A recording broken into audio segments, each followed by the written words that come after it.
Kenapa kita nak utamakan susu?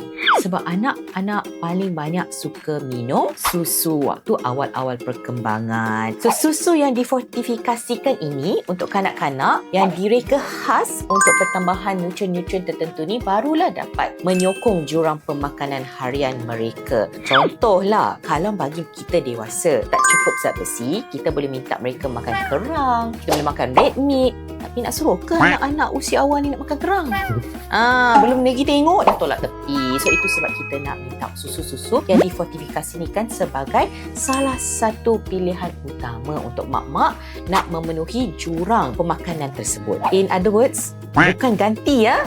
Ini sebagai suplemen atau sebagai penyokong untuk mengisi jambatan jurang nutrisi. Tetap kena fokus untuk bagi anak pemakanan yang sihat. Dan baru kita top up dengan susu yang difortifikasi untuk memenuhi keperluan mereka.